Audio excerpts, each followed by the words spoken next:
venir à la Grâce de Dieu où je suis, c'est aussi, j'aime bien le travail social. Et c'est vrai que c'est un bassin de population qui nécessite un travail social et d'accompagnement, de sensibilisation, de choses à faire. Il y a beaucoup de travail, donc c'était vraiment une population qui m'intéressait.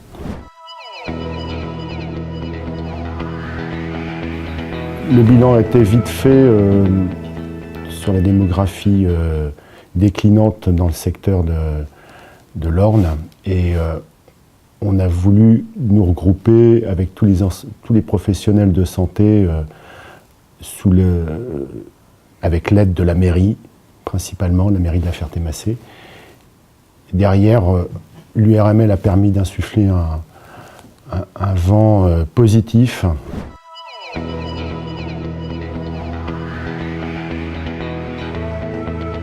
Il y avait déjà tout le travail de l'URML avec les chartes partenariales qu'on a pu lire et qui nous ont guidés un peu dans la rédaction des projets de santé. On avait une spécificité, c'était d'avoir le laboratoire d'analyse qui venait se greffer à côté du PSLA.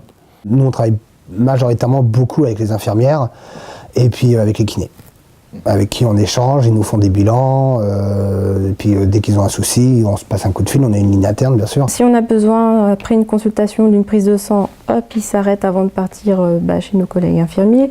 S'ils ont besoin de kiné respiratoire en catastrophe, hop, ils s'arrêtent chez nos collègues kinés et tout se passe bien. Une CISA, c'est une autre façon de travailler. C'est une distribution de l'argent en fonction des rôles que chacun a eus. On reçoit des enveloppes, comme tous les pôles au sein de la CISA, de l'ARS qui nous permettent de financer des activités.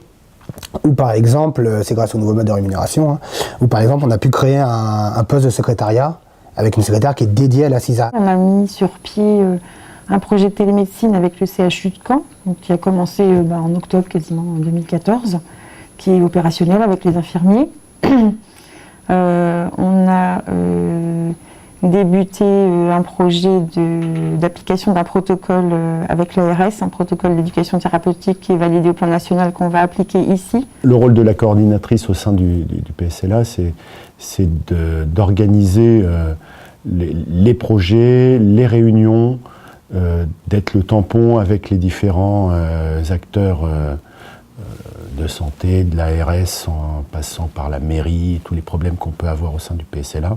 L'intérêt du pôle, c'est une coordination des soins qui accélère la prise en charge et améliore la prise en charge du patient. Ça marche puisque tous ceux qui sont créés, il y a de la demande, il y a des médecins qui se sont installés, des jeunes ou même des praticiens paramédicaux. Le pôle aussi nous a permis de lancer un groupe qualité sur le secteur, donc les médecins sur les 15 km autour de La Ferté se déplacent une fois par mois. C'est pas juste venir s'installer, c'est aussi participer à tout ce qui se met en route comme projet et être vraiment partie prenante pour que quand ceux qui ont commencé s'en vont, ça puisse continuer, sinon il n'y a pas de suite, quoi.